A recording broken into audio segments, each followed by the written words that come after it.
Hi friends, Assalamu alaikum. Welcome back to my channel THAHI'S Bake World. ഇന്ന് ഞാൻ ഇവിടെ വന്നിട്ടുള്ളത് നല്ലൊരു അടിപൊളി സൂപ്പർ സോഫ്റ്റ് ആയിട്ടുള്ള നല്ലൊരു സ്പോഞ്ച് കേക്കിന്റെ റെസിപ്പിയുമായിട്ടാണ്. നല്ല പിസ്ത കേക്കാണ് ഇവിടെ തയ്യാറാക്കിയിട്ടുള്ളത്. അപ്പോൾ അതെങ്ങനെയാണെന്ന് നോക്കാം. റെസിപ്പിയിലേക്ക് കടക്കുന്നതിന് മുന്നേ എൻ്റെ ചാനൽ ഇതുവരെ സബ്സ്ക്രൈബ് ചെയ്യാത്തവരുണ്ടെങ്കിൽ ഒന്ന് സബ്സ്ക്രൈബ് ചെയ്തേക്കണേ. കൂടെ കാണുന്ന ബെൽ ഐക്കണും കൂടി ഒന്ന് പ്രസ് ചെയ്യുക. അതിൽ ഓൾ എന്ന ഓപ്ഷൻ ക്ലിക്ക് ചെയ്യുക. എങ്കിൽ മാത്രമേ ഞാൻ ഇടുന്ന വീഡിയോ അപ്പോൾ തന്നെ നിങ്ങൾക്ക് നോട്ടിഫിക്കേഷൻ ആയിട്ട് ലഭിക്കുകയുള്ളൂ. അപ്പോൾ നമുക്ക് റെസിപ്പിയിലേക്ക് പോകാം. ഇതിന് എന്തൊക്കെയാണ് ആവശ്യം നോക്കാം. ഇതിനു വേണ്ടി ഞാനിവിടെ ഒരു 5 മുട്ട എടുത്തിട്ടുണ്ട്. അതുപോലെ തന്നെ ഒരു 60 ഗ്രാം പഞ്ചസാര, 60 gram flour, 60 gram vegetable oil, 75 gram milk, 15 gram milk powder, ഒരു നുള്ളു ഉപ്പ്, പിന്നെ ഒരു 1/2 teaspoon baking powder, 1/4 teaspoon baking soda, 2 teaspoon പിസ്ത സിറപ്പ്, 1 ടീസ്പൂൺ പിസ്ത എസൻസ്. ഇവയൊക്കെയാണ് ഇതിനാവശ്യമായിട്ടുള്ളത്. പിന്നെ ഒരു 1/4 ടീസ്പൂണ് ക്രീം ഓഫ് ടാർട്ടാറും യൂസ് ചെയ്യുന്നുണ്ട്. അതിന് പകരം നിങ്ങൾക്ക് ലെമൺ ജ്യൂസ് യൂസ് ചെയ്യാവുന്നതാണ്. അപ്പം നമ്മളിതെങ്ങനെയാണ് ഉണ്ടാക്കിയത് നോക്കാം. ഇവിടെ ഞാൻ ഇൻഗ്രീഡിയൻസ് ഒക്കെ ഗ്രാം അളവിലാണ് പറഞ്ഞിട്ടുള്ളത്. അതിൻ്റെ കപ്പളവോ ടേബിൾ സ്പൂൺ അളവോ വേണമെങ്കിൽ ഞാനിവിടെ ഡിസ്ക്രിപ്ഷനിൽ കൊടുക്കാം. ഇതിന് വേണ്ടി ആദ്യം തന്നെ നമുക്ക് ഡ്രൈ ഇൻഗ്രീഡിയൻസ് ഒക്കെ ഒന്ന് മിക്സാക്കി എടുക്കാം. അതിനായിട്ട് ഫ്ലോറിലേക്ക് ബേക്കിംഗ് പൗഡറും ബേക്കിംഗ് സോഡയും സാൾട്ടും കൂടി ചേർത്ത് നന്നായിട്ടൊന്ന് മിക്സാക്കിയിട്ട് ഒരു 3 തവണ ഇതൊന്ന് അരിച്ചെടുക്കാം. അപ്പോഴേക്കും എല്ലാം കൂടി ഒന്ന് നന്നായിട്ട് യോജിച്ച് കിട്ടും. ഞാനിവിടെ വീഡിയോയിൽ ഫ്ലോർ അരിക്കുന്നതൊന്നും കാണിക്കുന്നില്ല കേട്ടോ. അതൊക്കെ ഒരുപാട് തവണ മറ്റുള്ള വീഡിയോയിലൊക്കെ കാണിച്ചിട്ടുള്ളതാണ്. ഇനി നമുക്ക് എഗ് വൈറ്റും എഗ് യോക്കും ഒന്ന് സെപ്പറേറ്റ് ചെയ്തെടുക്കണം. ഞാനിവിടെ അങ്ങനെ ചെയ്തെടുത്തിട്ടുണ്ട്. ഇനി നമുക്ക് ഈ എഗ് യോക്ക് ഒരു ഹാൻഡ് വിസ്ക് വെച്ച് ഒന്ന് ബീറ്റ് ചെയ്ത് കൊടുക്കാം. എന്നിട്ട് അതിലേക്ക് വെജിറ്റബിൾ ഓയിലും കൂടി ചേർത്ത് രണ്ടും കൂടി ഒന്ന് യോജിപ്പിച്ചെടുക്കാം. ഒരു 2-3 മിനിറ്റ് ഒന്നിങ്ങനെ ബീറ്റ് ചെയ്ത് കൊടുക്കുമ്പോൾ തന്നെ നന്നായിട്ട് യോജിച്ച് കിട്ടും. ഇനി ഇതിലേക്ക് 2 ടീസ്പൂണ് ഇതുപോലുള്ള പിസ്ത സിറപ്പാണ് ചേർത്ത് കൊടുക്കുന്നത്. അപ്പോൾ നല്ലൊരു ഫ്ലേവറും നല്ലൊരു കളറും കിട്ടും. നല്ലൊരു പിസ്ത കളർ ഇതിലേക്ക് കിട്ടും. അതും കൂടി ചേർത്ത് നന്നായിട്ടൊന്ന് യോജിപ്പിച്ച് കൊടുക്കാം. ഇനി ഇതിലേക്ക് കുറച്ചുകൂടെ ഒരു നല്ലൊരു ഫ്ലേവറിന് വേണ്ടിയിട്ട് പിസ്ത എസൻസ് കൂടി ചേർത്ത് കൊടുക്കുന്നുണ്ട്. എന്നിട്ട് എല്ലാം കൂടി ഈ ഹാൻഡ് വിസ്ക് യൂസ് ചെയ്ത് തന്നെ നന്നായിട്ടൊന്ന് യോജിപ്പിച്ച് കൊടുക്കാം. ഇനി ഇതിലേക്ക് നമ്മൾ നേരത്തെ അരിച്ച് മാറ്റി വെച്ചിട്ടുള്ള ഡ്രൈ ഇൻഗ്രീഡിയൻസ് ചേർത്ത് കൊടുക്കാം. ഡ്രൈ ഇൻഗ്രീഡിയൻസ് അരിക്കുന്ന സമയത്ത് പാൽപ്പൊടി ഇട്ട് കൊടുക്കാൻ മറന്നുപോയിട്ടുണ്ട്. അതുകൊണ്ട് അതിപ്പം സെപ്പറേറ്റ് ആയിട്ട് ആഡ് ചെയ്ത് കൊടുക്കുകയാണ് ചെയ്യുന്നത്. എല്ലാം കൂടി എന്നിട്ട് നന്നായിട്ട് ഇതൊന്ന് എല്ലാം കൂടി ഒന്ന് യോജിപ്പിച്ചെടുക്കാം. ഇപ്പം നല്ല കട്ടിയായിട്ടാണ് ഉള്ളത്. അത് കുഴപ്പമില്ല. നമുക്ക് ഇനി ഇതിലേക്ക് പാൽ ആഡ് ചെയ്ത് കൊടുക്കാനുണ്ട്. പാല് ഇതിലേക്ക് ചെറിയ ചൂടുള്ള മിൽക്കാണ് ആഡ് ചെയ്ത് കൊടുക്കുന്നത്. അതും കൂടി ചേർത്ത് നന്നായിട്ട് ഇതൊന്ന് യോജിപ്പിച്ചെടുക്കാം. അപ്പം നേരത്തെ കട്ടിയായിട്ടുള്ളതൊക്കെ മാറി നല്ലൊരു സ്മൂത്തായിട്ടുള്ള ഒരു ബാറ്ററായിട്ട് കിട്ടും. നന്നായിട്ട് ഇതൊന്ന് ഇങ്ങനെ ഹാൻഡ് വിസ്ക് വെച്ച് തന്നെ യോജിപ്പിച്ച് കൊടുക്കുക. ഇനി നമുക്ക് എഗ് വൈറ്റ് നന്നായിട്ടൊന്ന് ബീറ്റ് ചെയ്തെടുക്കാം. ഇതൊന്ന് പതഞ്ഞ് വരാൻ തുടങ്ങുമ്പോൾ ഇതിലേക്ക് 1/4 teaspoon cream of tartar add ചെയ്ത് കൊടുക്കുന്നുണ്ട്. ഇതിന് പകരം നിങ്ങൾക്ക് ലെമൺ ജ്യൂസ് ആഡ് ചെയ്ത് കൊടുത്താൽ മതി, ഇത് കയ്യിലില്ലെങ്കിൽ. പിന്നെ നമ്മൾ ഇതുവരെ പഞ്ചസാര ആഡ് ചെയ്ത് കൊടുത്തില്ല. ഇതിനി നമ്മൾ ബീറ്റ് ചെയ്യുന്നതിനിടക്കാണ് നമ്മൾ എടുത്ത് വെച്ചിട്ടുള്ള പഞ്ചസാര ഇതിലേക്ക് ആഡ് ചെയ്ത് കൊടുക്കുന്നത്. അതും കൂടി ആഡ് ചെയ്ത് നല്ലൊരു സ്റ്റിഫായി വരുന്നത് വരെ ഇതൊന്ന് ബീറ്റ് ചെയ്തെടുക്കണം. ഇത് ബീറ്റ് ചെയ്യുന്ന സമയത്ത് ബ്ലേഡിലോ ബൗളിലോ ഒട്ടും തന്നെ വെള്ളം ഉണ്ടാവാൻ പാടില്ല.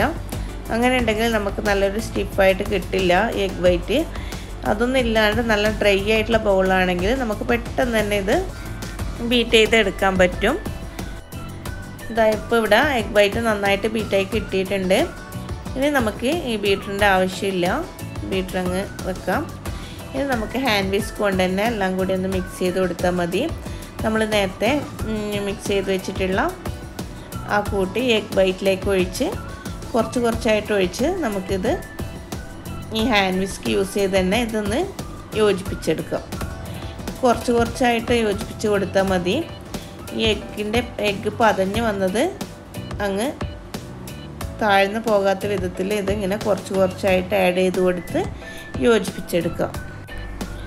ഇത് നമ്മൾ സാധാരണ ഉണ്ടാക്കുന്ന സ്പോഞ്ച് കേക്കിനേക്കാളൊക്കെ നല്ല സോഫ്റ്റ് ആയിട്ടുള്ള ഒരു സ്പോഞ്ച് കേക്കാണ്. എക്സ്ട്രാ സോഫ്റ്റ് എന്നൊക്കെ പറയില്ലേ, അങ്ങനെയുള്ള ഒരു കേക്കാണിത്. പിന്നെ നമ്മുടെ ഷിഫോൺ കേക്കൊക്കെ ബേക്ക് ചെയ്യുന്നത് പോലെയാണ് ഇത് ബേക്ക് ചെയ്തെടുക്കേണ്ടത്. നല്ല പിസ്ത ഫ്ലേവറിലുള്ള ഒരു ഷിഫോൺ കേക്ക് തന്നെയാണ്. ഇപ്പോൾ ഇവിടെ നമ്മുടെ കേക്കിൻ്റെ ബാറ്ററൊക്കെ റെഡി ആയിട്ടുണ്ട്. ഇനി നമുക്കിത് ബേക്കിംഗ് ടിന്നിലേക്ക് ഒഴിക്കാം. ബേക്കിംഗ് ടിന്ന് 7 or 8 ഇഞ്ചിൻ്റെ ഒരു ടിന്നിലേക്കോ അല്ലെങ്കിൽ 6 ഇഞ്ചിൻ്റെയോ 5 ഇഞ്ചിൻ്റെയോ 2 ടിന്നിലേക്കോ ഇതൊഴിച്ച് ബേക്ക് ചെയ്യാവുന്നതാണ്. ഞാനിവിടെ 6 ഇഞ്ചിൻ്റെ ടിന്നാണ് എടുത്തിട്ടുള്ളത്. ഒരു സ്ക്വയർ ടിന്നും പിന്നെ ഒരു റൗണ്ട് ടിന്നും എടുത്തിട്ടുണ്ട്. ഞാൻ ആദ്യം തന്നെ സ്ക്വയർ ടിന്നിലേക്ക് കുറച്ച് ബാറ്റർ ഒഴിച്ചു കൊടുക്കുന്നുണ്ട്. ഇതിലേക്ക് കുറച്ച് അധികം ഒഴിച്ചു കൊടുക്കുന്നുണ്ട്, കുറച്ചൊരു ഹൈറ്റ് കിട്ടുന്നതിന് വേണ്ടിയിട്ടാണ്. പിന്നെ ബാക്കിയുള്ളത് റൗണ്ട് ഷേപ്പിലുള്ള ടിന്നിലേക്ക് ഒഴിച്ച് നമുക്കിത് ഓവനിൽ വെച്ച് ബേക്ക് ചെയ്തെടുക്കാം. ഇത് ബേക്ക് ചെയ്യുന്നത് നമ്മൾ ഓവൻ്റെ ട്രേയിലേക്ക് ആദ്യം തന്നെ കുറച്ച് നല്ല തിളച്ച് വെള്ളം ഒഴിച്ച് അതിലേക്ക് ടിന്ന് വെച്ചിട്ടാണ് ഇത് ബേക്ക് ചെയ്തെടുക്കുന്നത്. ഇനി ബാക്കിയുള്ള ബാറ്റർ നമുക്കിവിടെ റൗണ്ട് ഷേപ്പിലുള്ള ടിന്നിലേക്ക് ഒഴിച്ചു കൊടുക്കാം. ഞാൻ 2 ടിന്നിനും ബട്ടർ പേപ്പർ ഒന്ന് വെച്ച് കൊടുത്തിട്ടുണ്ട്, സൈഡിലും താഴെയൊക്കെ ആയിട്ട്.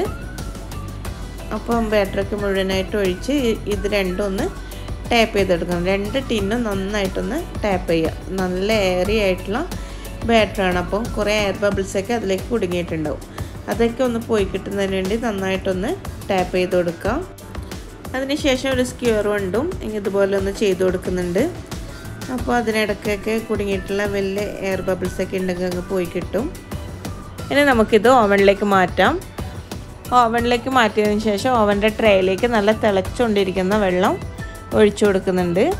നമ്മുടെ ടിന്നിൻ്റെയൊക്കെ കാൽഭാഗത്തിന് താഴെയായിട്ട് വേണം വെള്ളം ഒഴിച്ചു കൊടുക്കാനായിട്ട്. എന്നിട്ട് നമുക്കിതൊരു 150 ഡിഗ്രിയിൽ ഒരു 75 മിനിറ്റ്സ് ബേക്ക് ചെയ്തെടുക്കണം. ഏകദേശം ഒരു മണിക്കൂർ കഴിയുമ്പോൾ നിങ്ങളൊന്ന് ഓവൺ തുറന്ന് ഒരു സ്ക്വയർ കൊണ്ടൊന്ന് കുത്തി നോക്കിയാൽ മതി. അപ്പം നല്ല ക്ലിയർ ആയിട്ട് വരുന്നുണ്ടെങ്കിൽ നിങ്ങൾക്ക് ഓവൺ ഓഫ് ചെയ്യാം. അല്ലെങ്കിൽ കുറച്ച് സമയം കൂടെ ബേക്ക് ചെയ്യേണ്ടി വരും. എനിക്കിവിടെ 75 മിനിറ്റ്സോളം എടുത്തിട്ടുണ്ട് ഇത് ബേക്കായി കിട്ടാനായിട്ട്. അപ്പോൾ നമ്മുടെ കേക്കൊക്കെ നന്നായിട്ട് ബേക്കായി കിട്ടിയിട്ടുണ്ട്. ചെറുതായിട്ടൊന്ന് ചൂടാറിയിട്ടുണ്ട്. നമുക്കിതൊന്ന് ഡിമോൾഡ് ചെയ്യാം. അങ്ങനെ നമ്മളെ സ്പോഞ്ചി ആയിട്ടുള്ള പിസ്ത കേക്ക് ഇവിടെ ഡിമോൾഡ് ചെയ്തെടുത്തിട്ടുണ്ട്. കണ്ടില്ലേ, എക്സ്ട്രാ സോഫ്റ്റാണ്. അപ്പം ഇത് ചെറുതായിട്ടൊരു സൈഡ് ചെറുതായിട്ടൊന്ന് താണു പോയിട്ടുണ്ട്. അതൊന്ന് സ്ക്യൂർ കൊണ്ട് കുത്തിയപ്പോൾ ആ സൈഡ് താണു പോയതാണെന്ന് തോന്നും. കണ്ടില്ലേ നമ്മുടെ കേക്ക്. ഇപ്പം ഇതാണ് കേക്കിൻ്റെ അടിഭാഗം. ഇപ്പോൾ ഇവിടെ ഒരു പ്ലേറ്റിലേക്ക് വെച്ച് കൊടുത്തിട്ടുണ്ട്. കണ്ടില്ലേ, നമ്മളിങ്ങനെ ഒന്ന് പ്രസ് ചെയ്ത് കൊടുക്കുമ്പോൾ തന്നെ നിങ്ങൾക്ക് ഇതിൻ്റെ സോഫ്റ്റ്നെസ് മനസ്സിലാക്കാൻ പറ്റും. ഇനി നമുക്കിതൊന്ന് കട്ട് ചെയ്ത് നോക്കാം. ഇപ്പം ഞാനിവിടെ ചെറിയ ചെറിയ സ്ലൈസസ് ആക്കി എടുത്തിട്ടുണ്ട്. കണ്ടില്ലേ, നല്ല സോഫ്റ്റ് ആയിട്ടുള്ള കേക്കാണ്. അപ്പോൾ എല്ലാവരും ഇതൊന്ന് ട്രൈ ചെയ്ത് നോക്കുക. ഇഷ്ടപ്പെടുകയാണെങ്കിൽ ലൈക്ക് ചെയ്യുക, ഷെയർ ചെയ്യുക. ഇനി ഇതുപോലുള്ള നല്ല നല്ല വീഡിയോകളുമായിട്ട് വരാം. അതുവരേക്കും എല്ലാവർക്കും ബൈ. Okay, thank you.